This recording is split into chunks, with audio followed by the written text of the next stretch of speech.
Começa agora um programa que traz tudo sobre o livro mais lido em todos os tempos. Apresentamos O Som do Livro.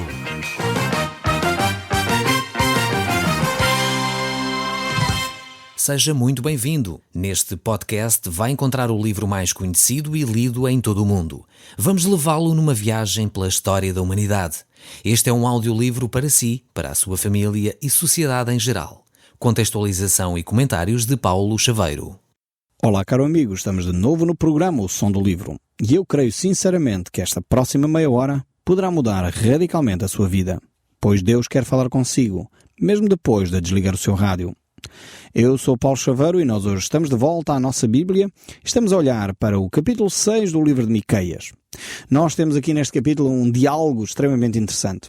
Deus vai convocar todos os povos do mundo para, de alguma maneira, assistirem ao diálogo que Ele quer estabelecer com o povo de Israel. Deus tem algumas perguntas para fazer a Israel e Israel vai responder a essas perguntas e vai haver aqui um diálogo interessantíssimo que eu peço a vossa atenção para este discurso, para este diálogo que Deus manifesta aqui. É um diálogo cheio de amor, cheio de intenção, um diálogo onde Deus quer trazer o povo de volta a uma relação profunda com Ele. E sempre é assim nas Escrituras. É tremendo olhar para as Escrituras. Eu cada vez me apaixono mais pela leitura da Bíblia, porque vemos um Deus tão amoroso, tão cuidadoso connosco nas páginas da Bíblia. Eu não sei como é que nós, durante tantos séculos, temos desprezado as Escrituras, porque a Bíblia é tão entusiasmante olhar para ela. Eu não sei se você compartilha esse sentimento que eu estou aqui a expressar, mas para mim quanto mais leio as Escrituras, mais apaixonado fico pelo nosso Deus, que é um Deus tão carinhoso, tão cuidadoso para connosco. Mas vejamos então aqui o verso 6, deste capítulo 6 do livro de Miqueias. Com que me apresentarei ao Senhor e me inclinarei ante o Deus excelso. Virei perante Ele com holocaustos, com bezerros de um ano. Aqui, mais uma vez, olhamos para este diálogo. Como disse, é um diálogo entre Deus e o povo de Israel. E agora o povo de Israel pergunta: como é que eu vou à presença de Deus? Como é que eu me vou aproximar do Deus Todo-Poderoso? O povo judeu foi, de alguma forma, inclusive, orientado pela lei para tomar estas atitudes. Mas muitas vezes eles desprezavam as atitudes que deveriam ter.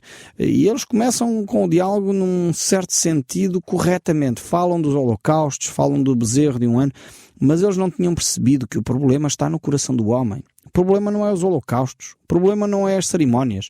As cerimónias em si muitas vezes são lindas, são expressões de uma fé autêntica, mas quando não são vazias, são ocas, são completamente desprezíveis por Deus. E você não fique chocado, porque é o próprio Deus que diz isso. E pode acontecer o mesmo na fé cristã. Quantas cerimónias nós temos no nosso país que nós não sabemos minimamente o que elas significam, até dias feriados. Há algum tempo atrás, portanto, celebrávamos e celebramos, continua nos nossos feriados nacionais, o corpo de Deus. E eu fiquei curioso, que feriado é este? O que é o corpo de Deus? E fui perguntar a uma série de católicos qual era o significado do corpo de Deus. Espanto meu que a maioria das pessoas não sabia explicar que feriado era esse. Fui perguntar a uma amiga minha, católica, praticante, bastante envolvida, e a explicação que ela me deu, entretanto já ouvi outras explicações, eu não sei se é a explicação mais correta, mas a explicação que ela me deu é que era um dia especial, portanto separado pela Igreja, para celebrarmos a Eucaristia. Portanto, para celebrarmos o corpo de Cristo. Portanto, para fazermos aquilo que algumas comunidades evangélicas chamam da Santa Ceia. Valorizar esse aspecto da celebração da Santa Ceia ou da Eucaristia.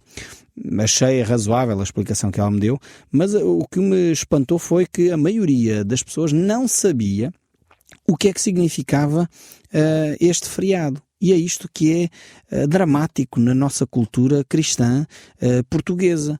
É que nós temos dias, temos cerimónias que já não percebemos o que é que aquilo significa, para que é que serve. Precisamos então voltar a explicar à população o significado das cerimónias. O significado espiritual não é só porque é bonito. Os casamentos não se fazem na igreja só porque é bonito. É porque há sentido naquilo que estamos a declarar. Os votos fazem ou não fazem sentido? O acompanhamento dos casais fazem ou não faz sentido? Integrar na vida conjugal os votos e aquilo que Deus quer para o casamento faz ou não faz sentido? Ter uma cerimónia simplesmente porque é bonito não faz sentido nenhum. Desculpem a minha franqueza. Batizar as pessoas faz sentido? Porquê é que faz sentido? Batizamos com que razão? É interessante que tenha havido hoje uma maior consciência. É ótimo que as pessoas hoje começam a ser batizadas em consciência. Temos um número cada vez crescente de pessoas que são batizadas porque tomam consciência do que querem fazer. E foi exatamente isso que estava a ocorrer aqui no povo de Israel. As pessoas estavam a perder a consciência do que eram as cerimónias. Porque é que se faziam as cerimónias? E o verso 7 aqui do livro de Miqueias, no capítulo 6, diz assim: agradar-se ao Senhor de milhares de carneiros, de 10.000 ribeiros de azeite? Darei eu o meu primogênito pela minha transgressão, o fruto do meu corpo pelo pecado da minha alma? São perguntas que o povo vai fazendo. E o profeta aqui está, de alguma forma, a fazer estas perguntas para ver se o povo toma consciência do seu estado espiritual. Ele apresenta esta quantidade enorme de azeite, destas ofertas, inclusive menciona o sacrifício de filhos, porque, na realidade, o povo estava completamente desorientado na sua fé. Deus nunca tinha feito um apelo a sacrifícios humanos, em lado nenhum. Nós não encontramos isso nas Escrituras, mas vejam bem a baralhação deste povo em termos espirituais, que eles até colocam essa hipótese neste diálogo que eles travam aqui com Deus. Tal é a desorientação espiritual desta nação.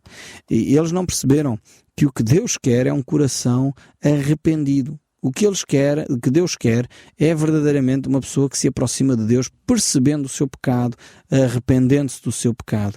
Então Deus utiliza esta linguagem, esta atitude para trazer, levantar, acordar a consciência deste povo. Ainda que as ofertas em si mesmo eram ofertas que Deus tinha dito na lei, Levítico, por exemplo, 2, verso 2 a 15, nós encontramos aí Deus a falar sobre estas ofertas. Levá-las aos filhos de Arão, os sacerdotes, um dos quais tomará delas um punhado de flor de farinha e o seu azeite, com todo o seu incenso, deitarás o azeite sobre a flor de farinha, etc, etc.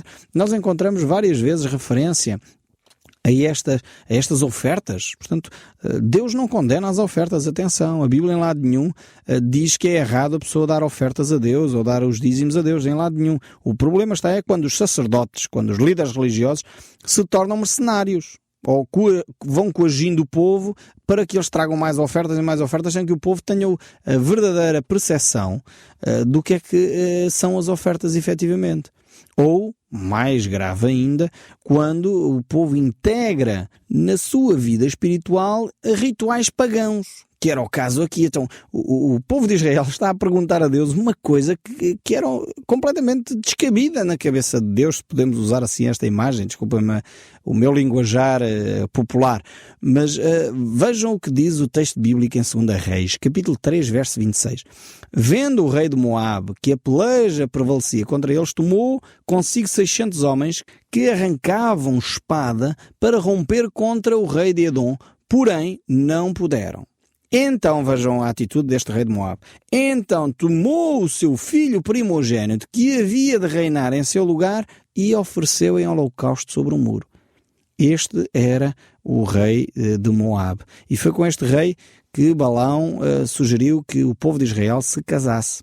Depois vemos, mais tarde, o povo de Israel, na sua época de apostasia, seguiu esta prática pagã. Por isso eles chegam aqui a Miqueias e perguntam a Deus: será que eu vou oferecer o meu primogênito? Vejam bem como se integra na cultura, na prática, no dia-a-dia religioso, coisas que não têm nada a ver com o pedido de Deus. E depois dizemos: não, Deus pediu.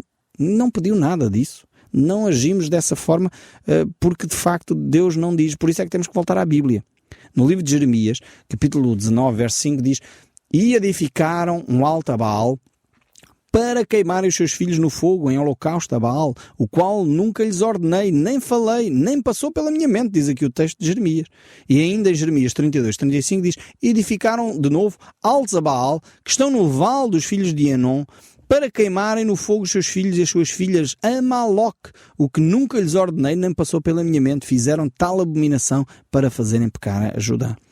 Vejam como Deus fica aterrorizado, entre aspas, aqui eu estou a usar uma linguagem humana para descrever as emoções de Deus, por causa do pecado do povo, por causa desta atitude de integrarem práticas satânicas, práticas de sacrifícios humanos, que inclusive é sacrificar os próprios filhos. Por isso é que Deus chega a este limite, diz, temos que acabar com isto no meio da nação de Israel. Não podemos continuar a permitir que os filhos inocentes do povo sejam sacrificados por atitudes terríveis de adultos conscientes que optaram por se afastar de Deus. Aliás, as grandes nações, os grandes impérios, todos eles caíram quando chegaram a esta prática, aos sacrifícios humanos. Deus aí põe um ponto final nas nações.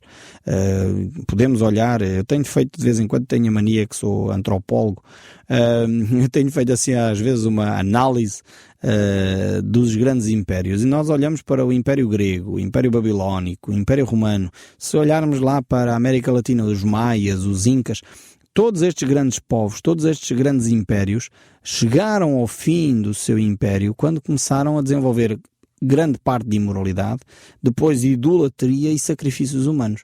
E aí, quase de um dia para o outro, estes impérios desaparecem do mapa e durante séculos ficam escondidos na história e na memória coletiva, e depois mais tarde são então redescobertos pela arqueologia, mas já deixaram de ter aquele peso, aquele ênfase na cultura.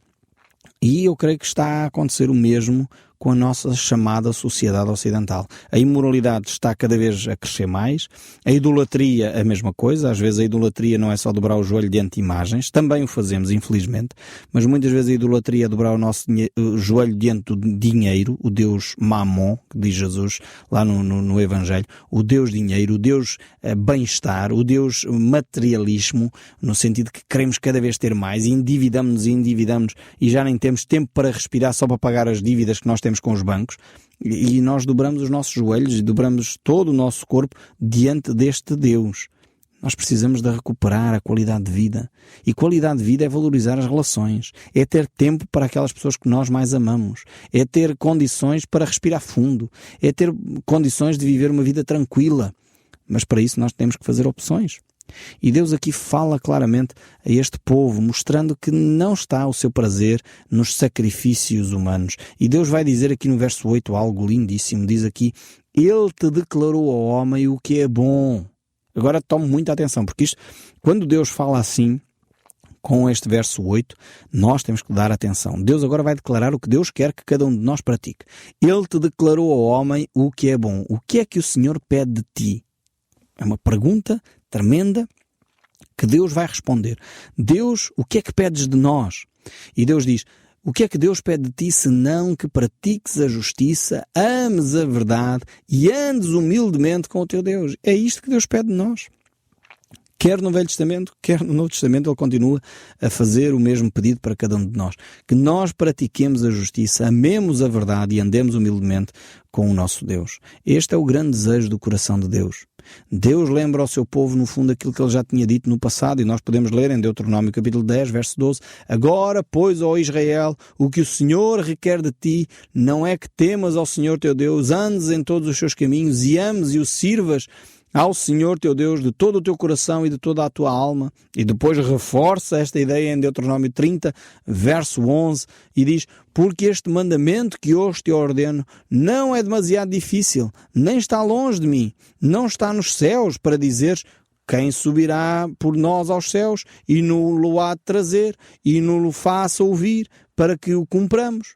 Nem está no mar, para que possas dizer: quem passará por nós além mar e no-lo há de trazer e no-lo faça ouvir, para que o cumpramos.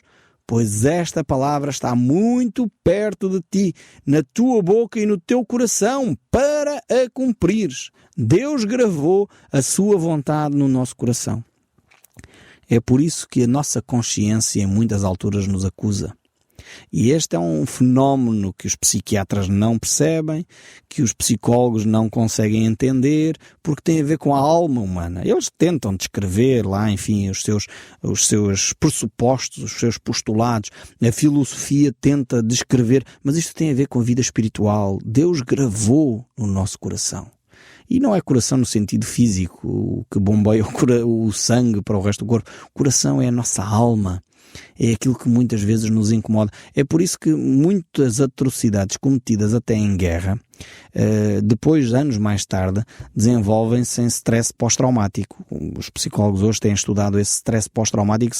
São traumas, muitas vezes promovidos por atitudes, ou a pessoa foi vítima, ou a pessoa foi o promotor desses atos violentos, bárbaros, e depois a pessoa sofre. Mesmo que naquela altura tentou calar a sua consciência. Anos mais tarde, isso vem à tona. Como é bela a construção do ser humano. Deus construiu-nos com uma alma. Deus construiu-nos com uma consciência que mesmo quando nós a tentamos calar, ela se rebela e ela fala. Fala de uma forma audível. É por isso que nós precisamos de nos reconciliarmos com Deus. A única forma de a nossa alma se aquietar é quando ela se reconcilia com Deus, é quando ela confessa o seu pecado, é quando ela deixa o seu pecado, é quando ela se encontra com Deus. E o homem da nossa sociedade, desta sociedade pós-moderna, deste século XX, século XXI, tem tentado calar a sua alma. Mas ela mais cedo ou mais tarde vai requerer o seu espaço para conversar connosco. É por isso que tantos de nós, se calhar, na sociedade ocidental, temos entrado em depressão. É por isso que, se calhar, tantos de nós temos andado amargurados, com insónias, incapazes de descansar, porque a nossa alma não nos deixa quietos. E nós temos caminhado fora dos caminhos de Deus. Queremos fazer as coisas à nossa maneira. E Deus diz aqui que a única coisa que Deus requer de nós é que nós pratiquemos a justiça, amemos a misericórdia e andemos humildemente com o nosso Deus. Se nós conseguíssemos já andar humildemente com Deus, acho que as outras coisas iriam ser acrescentadas, mas eu não posso retirar aquilo que a Bíblia está a dizer aqui. Amar e praticar a verdade e a justiça. Mas se nós andássemos humildemente com Deus, não nos quiséssemos pôr em bicos de pés, a pensar que nós somos mais do que deveríamos e a pensar que até nós somos quase semideuses, se nós não fizéssemos isso, se nós andássemos humildemente com o nosso Deus, creio que muitas diferenças nós iríamos ver na nossa sociedade, na nossa própria vida. É realmente Deus que age em nós. As nossas obras de justiça, diz Deus, são como trapos de imundícia para com Ele. Se nós não buscamos a Deus humildemente, efetivamente nós não podemos oferecer a Deus nada. Porque as nossas obras são como trapos de imundícia. Precisamos que elas sejam primeiro resgatadas, restauradas por Deus, para que efetivamente ela possa ser apresentada diante de Deus como algo valioso.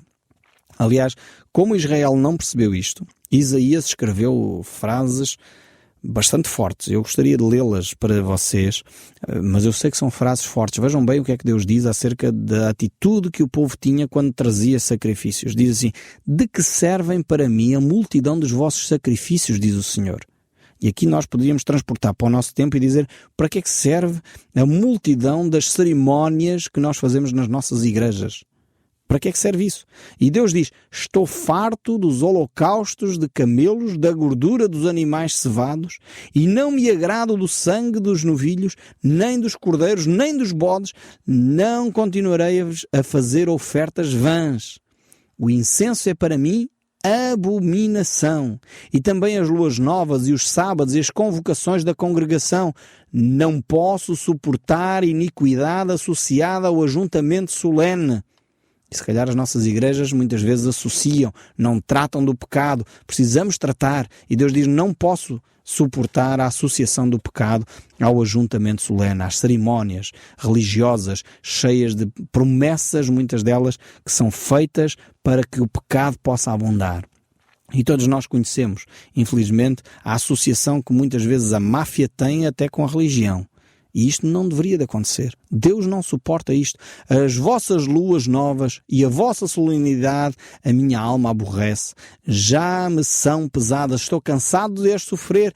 Pelo que quando estendeis as vossas mãos, escondo de vós os meus olhos. Sim, quando multiplicais as vossas orações, não as ouço.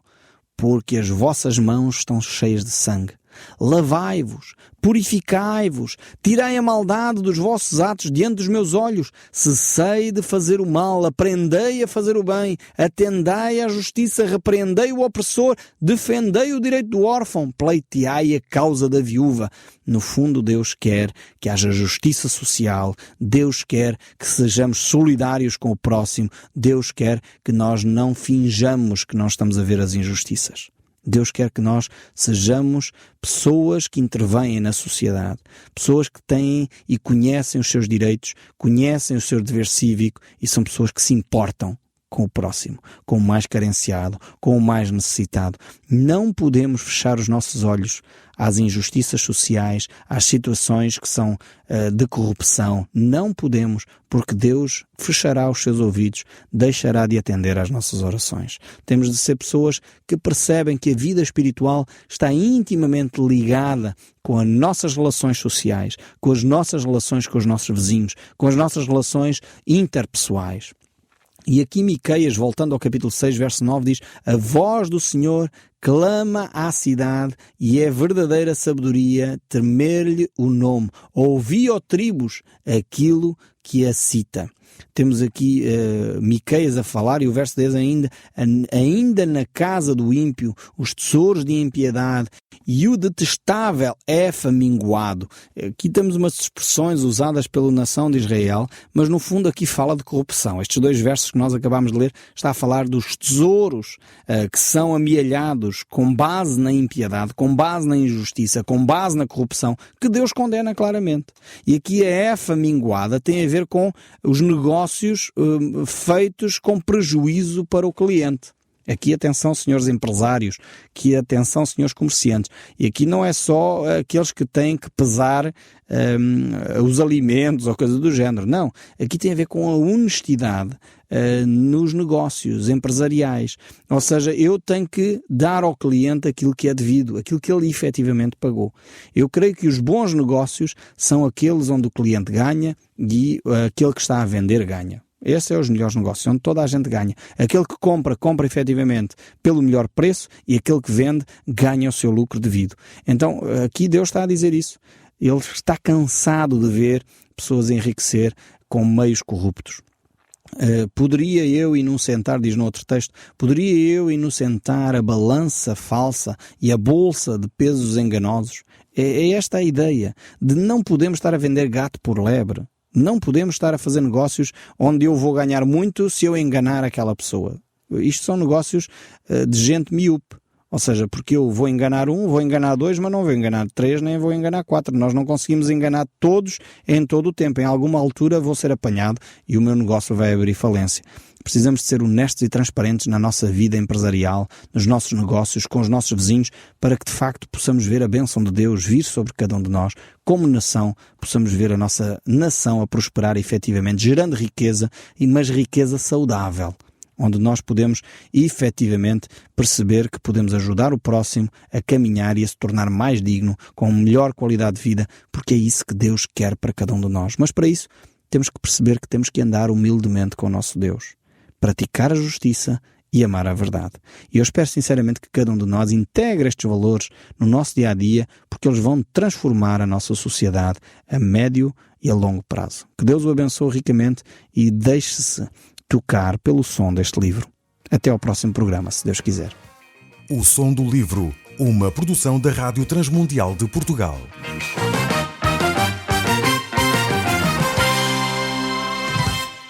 RTM. Conhece todos os nossos programas em rtmportugal.org. Uma produção da Rádio Transmundial de Portugal.